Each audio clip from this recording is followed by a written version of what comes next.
আসসালামু আলাইকুম। কেমন আছেন বন্ধুরা? আশা করি ভালো আছেন। আজ আমি একটি নতুন রেসিপি নিয়ে আসছি। আজ আমি মাছের ঝোল বানিয়ে দেখাবো। তার জন্য দেখুন, এখানে আমি রুই মাছ নিয়েছি, নুন হলুদ মাখিয়ে নিয়েছি, তেলটা গরম করে নিয়েছি। এবার মাছগুলো একে একে ভেজে নেব। আমি এখানে রুই মাছ নিয়েছি, আপনারা যে কোনো মাছই নিতে পারেন। মাছটা আমি বেশি ভাজবো না, হালকা করে ভাজবো। কড়া করে ভাজলে মাছের টেস্টটা নষ্ট হয়ে যায় রান্না করলে, সেই জন্য আমি হালকা করে ভাজছি। আপনারা চাইলে কড়া করেও ভাজতে পারেন। রান্নার ক্ষেত্রে হালকা ভাজাটাই ভালো লাগে, মাছটা নরম থাকে। এবং এবার ওই তেলেই আমি বড়িগুলো ভেজে নেব।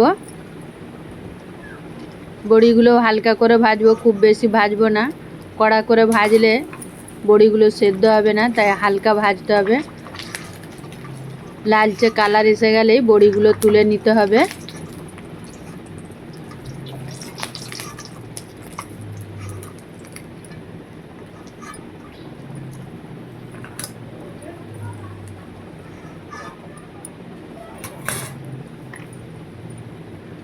আমি এই তেলে রান্নাটা করব।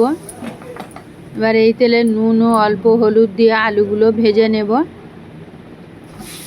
আমি এখানে আলুটা মাছ দিয়ে রান্না করব বলে লম্বা লম্বা করে কেটেছি। এবার আলুগুলো হালকা ভাজা হয়ে গেছে, আলুগুলো তুলে নেব। সবজিগুলো সব একই সাইজের কাটতে হবে। আমি বেগুনগুলোকেও আলুর মতোই লম্বা লম্বা করে কেটে নিয়েছি। এবার ওই তেলেই বেগুনগুলোও ভেজে নেব। দেখুন, বেগুনগুলোও আমি আলুর মতোই লম্বা লম্বা করে কেটেছি। বেগুনগুলো হালকা করে ভেজে আমি তুলে নেব। দেখুন, আমার ভাজা হয়ে গেছে, এবার তুলে নেব। এই পর্যন্ত ভালো লাগলে বন্ধুরা লাইক, কমেন্ট ও শেয়ার করবেন। যারা আমার চ্যানেলটি এখনও সাবস্ক্রাইব করেনি করে দেবেন। পাশে থাকা বেল আইকনটি ক্লিক করে দেবেন, যাতে করে কোনো ভিডিও আপলোড করার সাথে সাথে নোটিফিকেশনটা আপনাদের কাছে পৌঁছে যায়। এবার বেগুনগুলো ভাজা হয়ে গেছে, বেগুনগুলো তুলে নিয়েছি।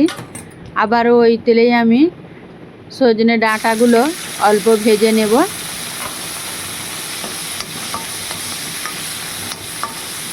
এইভাবে সবজিটা রান্না করলে বন্ধুরা খেতে খুব সুন্দর লাগে। আপনারা বাড়িতে অবশ্যই বানিয়ে দেখবেন এবং আমাকে কমেন্ট করে জানাবেন রান্নাটা কেমন হয়েছে। ডাঁটাগুলো তুলে নিয়েছি।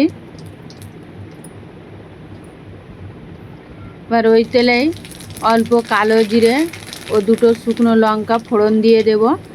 দিয়ে এখানে আমি মাঝারি সাইজের দুটো পেঁয়াজ নিয়েছি, পেঁয়াজগুলো হালকা করে ভেজে নেব। নরম হয়ে গেলে দুটো টমেটো নিয়েছি কেটে, টমেটোগুলো ওই পেঁয়াজে দিয়ে দেবো। অল্প নুন দেবো যাতে করে টমেটোগুলো তাড়াতাড়ি নরম হয়ে যায়।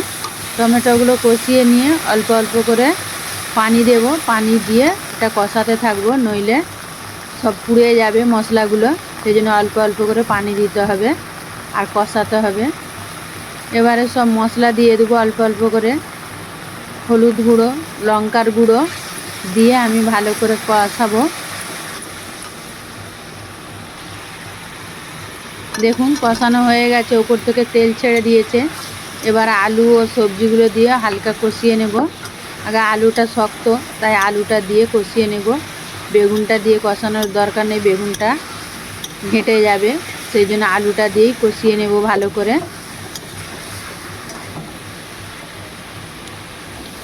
দেখুন, আলুটাও আমার কষানো হয়ে গেছে। এবার পরিমাণ মতো পানি দিয়ে দেব। পানির পরিমাণটা একটু বেশিই দিতে হবে, কারণ আলুটাও সেদ্ধ হবে, বেগুন ডাঁটা সব কিছু ভালো করে সেদ্ধ হবে। অল্প ভাজা হয়েছে তাই সেদ্ধ হয় না, এই পানিতেই সেদ্ধ হবে। এবার একে একে বেগুনগুলো দিয়ে দেব, ডাঁটাগুলোও দিয়ে দেব। দেখুন, সব সবজিগুলো আমি একে একে দিয়ে দিয়েছি।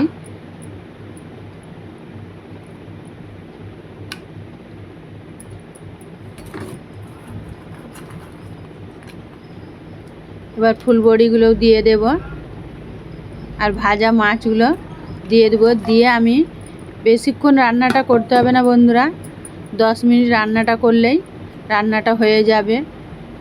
যেহেতু সবজি ভাজা তাই খুব বেশি টাইম লাগবে না। সব কিছু ভেজে নিয়েছি তাই অল্প সময়ে রান্নাটা হয়ে যাবে।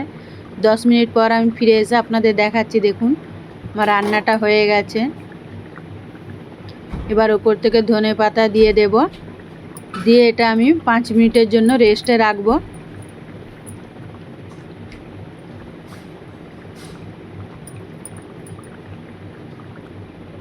দেখুন রান্নাটা আমার হয়ে গেছে,